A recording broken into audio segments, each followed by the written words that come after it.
Año litúrgico de Don Próspero Guaranger, miércoles de Pascua. Liberación de Egipto y del pecado. El nombre de Pascua significa en hebreo paso, tránsito, y ya expusimos ayer cómo ese gran día desde entonces se convirtió en sagrado, a causa del tránsito del Señor.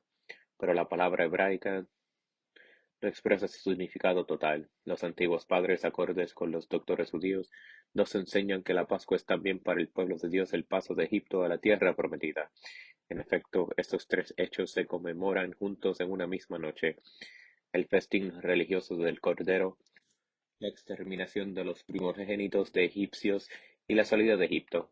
Hoy reconocemos una nueva figura de nuestra Pascua en ese tercer hecho que continúa el desarrollo del misterio, el momento en que Israel sale de Egipto para marchar hacia la tierra que es para él la patria predestinada. Es el más solemne de su historia. Pero esta salida y todas las circunstancias que la acompañan forman un conjunto de figuras que no se descubren si no se esclarecen más que en la Pascua cristiana. El pueblo elegido se retira de un medio del pueblo idólatra y opresor del débil.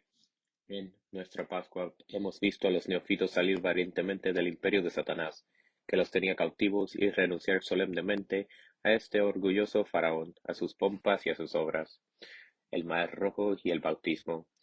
En el camino que conduce a la tierra prometida, Israel encontró agua y necesitó atravesar este elemento, tanto para sustraerse a la persecución del ejército del faraón como para penetrar a la patria feliz que destila leche y miel. Nuestros neofitos, después de haber renunciado al faraón que los tenía esclavizados, también se han encontrado frente a las aguas, y como ellos no podían tampoco huir del furor de sus enemigos, sino atravesando este elemento protector, ni penetrar en la región de sus esperanzas, sino después de haber dejado tras de sí las aguas como baluarte inexpugnable. Por la divina bondad, el agua que impide siempre al hombre correr, se convirtió para Israel en aliado compasivo y recibió orden de suspender sus leyes y de servir de libertadora del pueblo de Israel.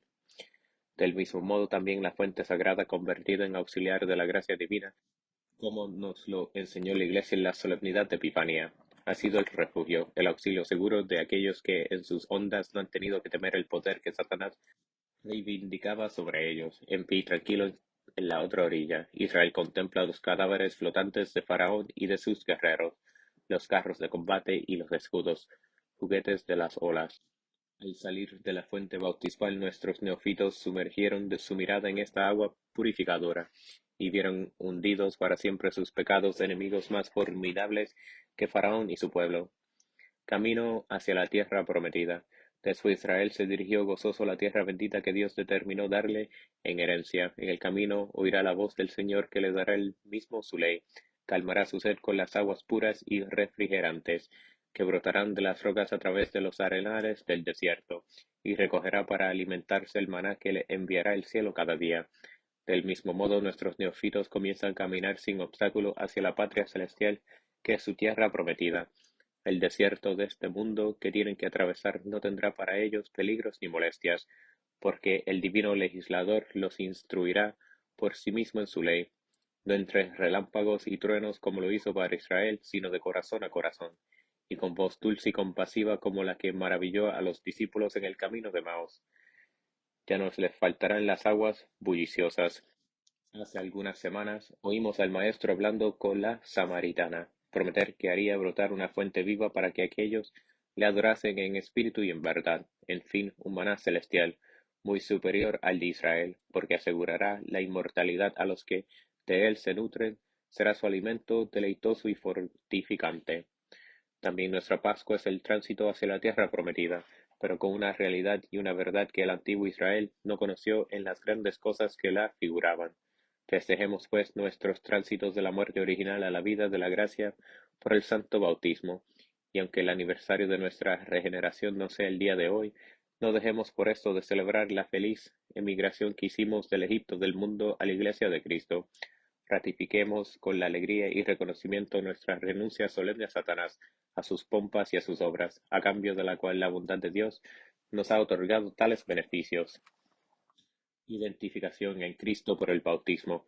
El apóstol de los gentiles nos revela otro misterio del agua bautismal que completa este y se aúna paralelamente con el misterio de la Pascua.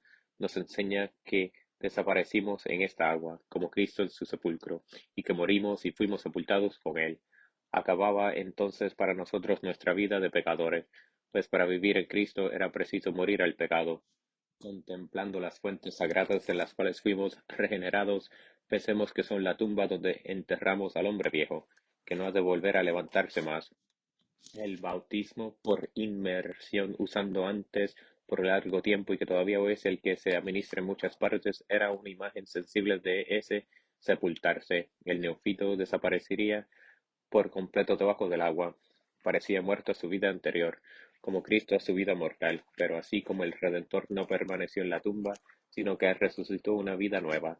Del mismo modo también, según la doctrina del apóstol, los bautizados resucitan con él en el instante en que salen del agua y reciben las aras de la inmortalidad y de la gloria, por ser miembros vivos y auténticos de este jefe, que no tiene nada de común con la muerte, y también en esto consiste la Pascua, es decir, en el paso de la muerte a la vida. En Roma la estación se celebra en la Basílica de San Lorenzo Extramuros. Es el principal de los numerosos santuarios que la ciudad santa ha consagrado a la memoria de su más ilustre mártir, cuyo cuerpo descansa debajo del altar mayor. Los neófitos eran llevados en este día junto a la tumba de este generoso atleta de Cristo, para que allí bebiesen la verdadera fortaleza en la confesión de la fe e invencible fidelidad a su bautismo. Durante muchos siglos el recibir el bautismo fue una aceptación del martirio.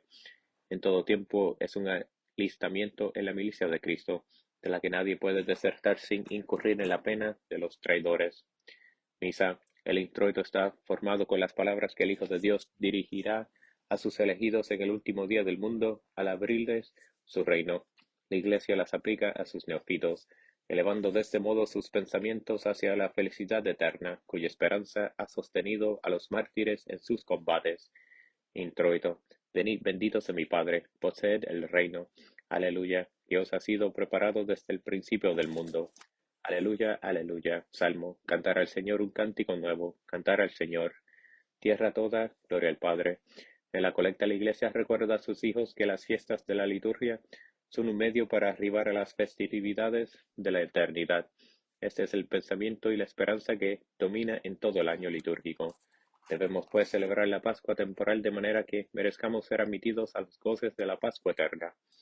Colecta. Oh Dios, que nos alegras con la anual solemnidad de la resurrección del Señor, haz propicio que por medio de estas fiestas temporales que celebramos merezcamos llegar a los gozos eternos. Por el mismo Jesucristo nuestro Señor. Epístola. Lección de los Actos de los Apóstoles. En aquellos días, abriendo Pedro su boca, dijo: Varones israelitas, y a los que teméis a Dios oíd. El Dios de Abraham, el Dios de Isaac, el Dios de Jacob, el Dios de nuestros padres ha glorificado a Jesús, a quien vosotros entregasteis y negasteis delante de Pilatos, cuando éste juzgaba que debía ser absuelto. Vosotros negasteis al santo y al justo, y pedisteis que se os diera el hombre homicida. En cambio matasteis al autor de la vida, al que Dios resucitó de entre los muertos, de lo que somos testigos nosotros. Y ahora, hermanos, sé que hicisteis por ignorancia como también vuestros príncipes, pero Dios, que había predicho por boca de los profetas que Cristo había de padecer, lo cumplió así. Arrepentíos, pues, y convertíos para que sean borrados vuestros pecados. También hoy llega a nosotros la voz del príncipe de los apóstoles que proclama la resurrección del hombre Dios. Cuando pronunció este discurso estaba acompañado de San Juan y acababa de obrar en una de las puertas del templo de Jerusalén su primer milagro, la curación de un cojo. El pueblo se había agrupado alrededor de los dos discípulos y por segunda vez Pedro tomaba la palabra en público. El primer discurso había conducido a 3.000 al bautismo. Este conquistó 5.000. El apóstol ejerció verdaderamente en esas dos ocasiones el oficio de pescador de hombres, que el Salvador le asignó en otra ocasión cuando le vio por primera vez. Admiremos con qué caridad San Pedro invita a los judíos a reconocer en Jesús al Mesías que esperaban. Les da seguridad del perdón a aquellos mismos que habían renegado de Cristo, y los disculpa atribuyendo ignorancia a una parte de su crimen, ya que ellos han pedido la muerte de Jesús débil y humillado. Consienten, al menos hoy que está glorificado, en reconocerle por lo que es, y su pecado les será perdonado. En una palabra, humíllense y serán salvos. Dios llamaba de este modo así a los hombres rectos y de buena voluntad, y continúa haciéndolo en nuestros días. Jerusalén dio algunos, pero la mayor parte rechazó la invitación. Lo mismo ocurre en nuestros días. Roguemos y pidamos sin cesar para que la pesca sea cada vez más abundante y el festín de la Pascua más concurrido. Gradual. Este es el día que hizo el Señor, gocemos y alegrémonos en él. La diestra del Señor ejerció su poder. La diestra del Señor me ha exaltado. Aleluya, aleluya. El Señor resucitó verdaderamente y se apareció a Pedro. Evangelio, continuación del Santo Evangelio según San Juan. En aquel tiempo se manifestó otra vez Jesús a sus discípulos junto al mar de Tiberíades, y se manifestó así: estaban juntos Simón Pedro y Tomás, el llamado Didimo, y Natanael, que era de Caná de Galilea, y los hijos del Zebedeo, y otros dos discípulos suyos. Díjoles Simón Pedro: voy a pescar. Dijéronle ellos: vamos también nosotros contigo. Y salieron y subieron a la barca, y aquella noche no pescaron nada. Y llegada la mañana se presentó Jesús en la orilla, pero los discípulos no conocieron que era Jesús. Díjoles pues Jesús: muchacho, ¿tenéis algo que comer? Respondiéronle: no. Díjosle: lanzad la red a la derecha de la barca y encontraréis. Y la lanzaron, y ya no podían sacarla fuera por la multitud de los peces. Dijo entonces a Pedro, aquel discípulo a quien amaba Jesús: es el Señor. Cuando oyó Simón Pedro que era el Señor, se ciñó la túnica, pues estaba desnudo, y se echó al mar, y los otros discípulos vinieron con la barca, porque no estaban lejos de la orilla, sino solo a unos 200 codos, trayendo la red con los peces. Y cuando bajaron a tierra, vieron unas brasas preparadas, y un pez sobre ellas, y un pan. Díjole Jesús: traed los peces que habéis pescado ahora. Subió Simón Pedro, y trajo a tierra la red llena de 153 peces grandes. Y a pesar de ser tantos, la red no se rompió. Díjoles Jesús: venid, comed. Y nadie de los que comían se atrevió a preguntarle: ¿quién eres tú? Sabiendo que era el Señor. Y fue Jesús y tomó el pan y se lo dio, y lo mismo el pez. Esta fue la tercera vez que se apareció Jesús a sus discípulos después de resucitar de entre los muertos. El misterio de la pesca milagrosa. Jesús se apareció a sus discípulos reunidos en la tarde del día de Pascua, y de nuevo se mostró a ellos 8 días después, como diremos luego. El Evangelio de hoy nos refiere una tercera aparición, que fue sólo para 7 discípulos, a orillas del lago de Genezaret, llamado también por su vasta extensión el mar de Tiberíades. Nada más conmovedor que esta alegría respetuosa de los apóstoles ante la aparición de su Maestro, que se digna servirles una comida. Juan, antes que ningún otro, ha notado la presencia de Jesús. No nos asombremos, su gran pureza esclareció la mirada de su alma.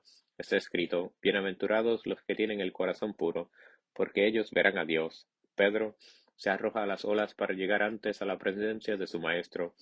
Se exteriorizaba como el apóstol impetuoso, pero que ama más que a los otros. Cuántos misterios en esta admirable escena. Fiel. Existe ciertamente una pesca, es el ejercicio del apostolado para la Santa Iglesia. Pedro es el gran pescador, a él le toca determinar cuándo y cómo es preciso arrojar la red. Los otros apóstoles se unen a él, y Jesús está con todos, está atento a la pesca. Él la dirige, porque el resultado es para él. Los peces son los fieles, pues como lo hemos señalado en otra parte, el cristiano en el lenguaje de los primeros siglos es un pez. Sale del agua y en el agua recibe la vida. Ya hemos visto cómo antes fue propicia a los israelitas el agua del Mar Rojo. En nuestro Evangelio encontramos también el tránsito, el paso del agua del lago de Genezaret a la mesa del Rey del Cielo. La Pascua fue abundante, en lo cual se encierra un misterio que no nos es dado penetrar solamente al fin del mundo, cuando la pesca sea completa. Entonces comprenderemos quiénes son estos 153 peces grandes. Este número misterioso significa sin duda otras tantas fracciones de la familia humana, conducidas sucesivamente al Evangelio por el apostolado, pero no habiéndose cumplido aún el tiempo, el libro permanece sellado. Cristo. De vuelta a la ribera, los apóstoles se reunieron con su maestro, pero he aquí que encuentran la comida preparada para ellos, un pan con un pez asado sobre carbones. ¿Qué simboliza este pez? Que ellos no pescaron. que fue sometido al ardor del fuego y que va a servirles de alimento al salir del agua. La antigüedad cristiana nos explica este nuevo misterio. El pez es Cristo, que fue probado por los ardientes dolores de su pasión, en los que el amor le devoró como fuego. Se convirtió en alimento divino de aquellos que se purificaron atravesando las aguas. Ya hemos explicado en otro lugar cómo los primeros cristianos habían hecho una contraseña de la palabra pez en la lengua griega, porque las letras de esta palabra reproducen en dicha lengua las iniciales de los nombres del Redentor. Pero Jesús quiere juntar en un mismo banquete consigo mismo pez divino, estos otros peces de los hombres que la red de San Pedro sacó de las aguas. El festín de la Pascua tiene la virtud de fundir en una misma sustancia por el amor, al manjar y a comensales al Cordero de Dios, y a los corderos hermanos suyos, al pez divino y a estos otros peces a los cuales está unido por una indisoluble fraternidad, inmolados con él, le siguen por doquier, en la pasión y en la gloria. Testigo el gran diácono Lorenzo, que ve hoy alrededor de su tumba a la feliz asamblea de los fieles, imitador de su maestro hasta sobre los carbones de la parrilla al rojo. Comparte ahora en una Pascua eterna los esplendores de su victoria y los goces infinitos de su felicidad. El ofertorio formado por las palabras del Salmo celebra el maná que el cielo envió a los israelitas después del cruzado el Mar Rojo, pero el nuevo maná es tan superior al primero que solo alimentó el cuerpo, como la fuente bautismal, que lava los pecados, supera las olas vengadoras que sumergieron a Faraón y a su ejército. Ofertorio. El Señor abrió las puertas del cielo, y les llovió maná para que comieran, les dio pan del cielo, pan de ángeles comió el hombre. Aleluya. En la secreta habla la Iglesia con efusión del pan celestial, que la alimenta y que es al mismo tiempo la víctima del sacrificio pascual. Secreta. Inmolamos, Señor, con pascuales gozos estos sacrificios, con los que se alimenta y nutre maravillosamente tu santa Iglesia, por Jesucristo nuestro Señor. Aquel que hubiera comido de este pan, dice el Señor, no morirá. El apóstol nos dice en la antífona de la comunión, Cristo resucitado ya no muere. Estos dos textos se unen para explicar el efecto de la Eucaristía en las almas. Al comer una carne inmortal es justo que ella nos comunique la vida que en ella reside. Comunión. Cristo resucitado de entre los muertos ya no morirá. Aleluya. La muerte no le dominará más. Aleluya, aleluya. En la poscomunión, la Santa Iglesia pide que recibamos el fruto del alimento sagrado que acabamos de participar, el cual nos purifique y sustituya, y en nosotros al hombre viejo por el nuevo, que reside en Jesucristo resucitado. Poscomunión. Dígnate, Señor, librarnos de las reliquias del hombre viejo, y haz que la participación de tu augusto sacramento nos confiere un nuevo ser, tú que vives y reinas por los siglos de los siglos. Amén. La bendición de los Agnus Dei. El miércoles de Pascua es solemnizado en Roma con la bendición de los Agnus Dei. Esta ceremonia la realiza el Papa el primer año de su pontificado y después de 7 en 7 años. Los Agnus Dei son discos de cera sobre los cuales va impresa por un lado la imagen del Cordero de Dios y por el otro la de un santo. La costumbre de bendecirlos en la Pascua es muy antigua. Se ha creído encontrar indicios en los monumentos de la liturgia desde el siglo V, pero los primeros documentos auténticos remontan solamente al siglo IX. El ceremonial actual es del siglo XVI. Sería pues irracional decir que esta práctica fue instituida en memoria del bautismo de los neófitos, en la época en que se dejó de administrar este sacramento en las festividades pascuales. También parece demostrado que los neobautizados recibían cada uno de manos del Papa un Agnus Dei el sábado de Pascua, de donde se debe concluir que la administración solemne del bautismo y la bendición de los Agnus Dei son dos ritos que han coexistido durante cierto tiempo. La cera que se emplea en la confección de los Agnus Dei es la del cirio pascual del año anterior, a la que se añade cera ordinaria. Antiguamente se mezclaba también con santo crisma. En la Edad Media el cuidado de amasar esta cera y de grabar las marcas sagradas pertenecía a los subdiáconos y a los acólitos del palacio. Hoy se le ha asignado a los religiosos de la Orden del Císter que habitan en Roma en el monasterio de San Bernardo. La ceremonia se celebra en el Palacio Pontifical, en una sala en la que se prepara un gran recipiente de agua bendita. El Papa se acerca al recipiente y recita esta oración: Señor Dios Padre Omnipotente, Creador de los elementos, conservador del género humano, autor de la gracia y de la salud eterna, tú que has ordenado las aguas que salían del paraíso, regar toda la tierra, tú cuyo Hijo unigénito caminó a pie enjunto sobre las aguas y recibió el bautismo en su seno, que derramó el agua mezclada con la sangre de su sagrado costado, y ordenó a sus discípulos bautizar a todas las naciones. Senos propicio y difunde tu bendición sobre nosotros que celebramos todas esas maravillas, a fin de que sean bendecidos y santificados estos objetos que vamos a sumergir en estas aguas, y que el honor y la veneración que se les concede nos merezca a nosotros tus servidores la remisión de los pecados, el perdón y la gracia, y finalmente la vida eterna con tus santos y tus elegidos. El pontífice, después de estas palabras, derrama el bálsamo y el santo crisma sobre el agua del recipiente, pidiendo a Dios la consagre para el uso al cual debe servir. Se vuelve después hacia las canastillas en las que están los sellos de cera y pronuncia esta oración: Oh Dios, autor de toda santificación y cuya bondad nos acompañará siempre, tú que cuando Abraham, el padre de nuestra fe, se disponía a inmolar a su hijo Isaac por obedecer tu mandato, quisiste que consumase su sacrificio con la ofrenda de un carnero que estaba aprisionado entre las zarzas, tú que ordenaste por Moisés tu siervo el sacrificio anual de los corderos sin mancha. Dígnate por nuestra oración bendecir estas figuras de cera que llevan la imagen del inocentísimo Cordero, y santificarlas por la invocación de tu santo nombre, a fin de que por su contacto y por su contemplación se sienten invitados los fieles a la oración, alejadas las tormentas y las tempestades, y ahuyentos los espíritus del mar por la virtud de la Santa Cruz, que aparece impresa en ellas, ante la cual toda rodilla debe doblarse y toda lengua confesar que Jesucristo, habiendo vencido a la muerte por el patíbulo de la cruz, vive y reina en la gloria de Dios Padre. Él es el que, habiendo sido conducido a la muerte, como la oveja al matadero, te ofreció, Padre suyo, el sacrificio de su cuerpo, a fin de restituir la oveja perdida, que había sido seducida por el fraude del demonio, y transportarla sobre sus espaldas para reunirla con el rebaño de la patria celestial.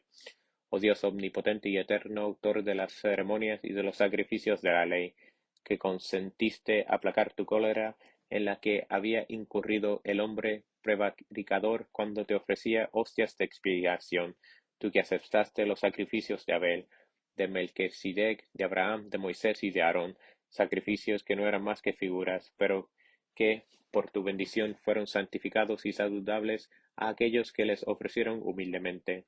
Dígnate hacer que, del mismo modo que el inocente Cordero Jesucristo, tu Hijo, inmolado por tu voluntad sobre el altar de la cruz, libra a nuestro primer Padre del poder del demonio. Así estos corderos sin mancha que presentamos a la bendición de tu majestad divina reciban una virtud bienhechora. Dígnate bendecirlos, santificarlos, consagrarlos, darles la virtud de proteger a los que los llevan devotamente, contra las malicias de los demonios, contra las tempestades, la corrupción del aire, las enfermedades, las quemaduras y los combates del enemigo, y hacer que sean eficaces para proteger a la madre y a la prole en los peligros del parto, por Jesucristo, tu Hijo nuestro Señor. Después de estas oraciones, el Papa, ceñido con un lienzo, se sienta cerca de la vasija. Sus ministros le traen los Agnus Dei. Él los sumerge en el agua, figurando de este modo el bautismo de nuestros neófitos. Enseguida, unos prelados los sacan del agua y los colocan sobre mesas cubiertas de lienzos blancos. Luego el pontífice se levanta y dice esta oración: Oh Espíritu Divino, que fecundas las aguas y las haces servir para tus más grandes misterios, tú que las has quitado su amargor volviéndolas dulce, y que santificándolas con tu hálito, te sirves de ellas para borrar todos los pecados por la invocación de la Santa Trinidad. Dígnate bendecir, santificar y consagrar estos corderos que han sido sumergidos en el agua santa y ungidos con el óleo y el santo crisma. Reciban de tu virtud contra los esfuerzos de la malicia del demonio. Todos los que les llevan permanezcan en seguridad, no tengan que temer ningún peligro. La perversidad de los hombres no les sea nociva, y dígnate servirles de fortaleza y de consuelo. Señor Jesucristo, Hijo de Dios vivo, Cordero inocente, Sacerdote y víctima, tú a quien los profetas llamaron la viña y la piedra angular, tú que nos has rescatado con tu sangre y que has señalado con esa sangre nuestros corazones y nuestras frentes, a fin de que el enemigo al pasar cerca de nuestras casas no nos hiere en su furor. Tú eres el Cordero sin mancilla, cuya inmolación es perpetua, el Cordero Pascual, hecho debajo de las especies sacramentales, remedio y salud de nuestras almas. Tú nos conduces a través del mar del siglo presente a la resurrección y a la gloria de la eternidad.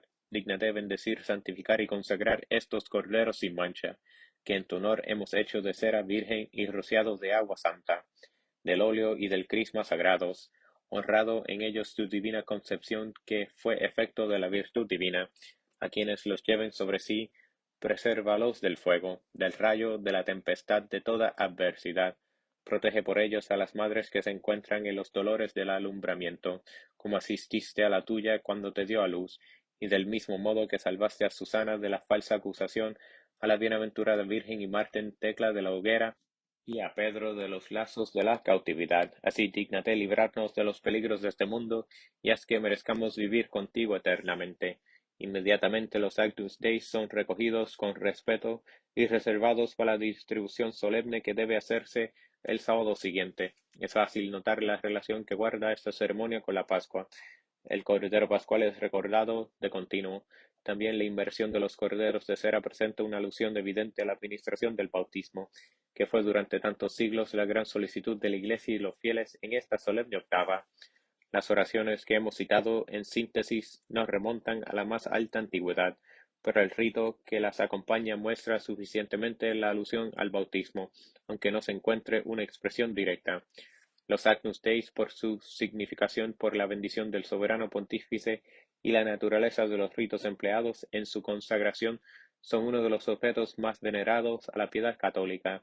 Desde Roma se difunde por todo el mundo, y con mucha frecuencia la fe de aquellos que los conservan con respeto ha sido recompensada con prodigios. En el pontificado de San Pío V, el Tíber se desbordó de una manera pavorosa y amenazaba inundar numerosos barrios de la ciudad. Un Agnus Dei arrojado a las aguas las hizo inmediatamente a retrocedir. Toda la ciudad fue testigo de este milagro, que más tarde se examinó en el proceso de beatificación de este gran papa.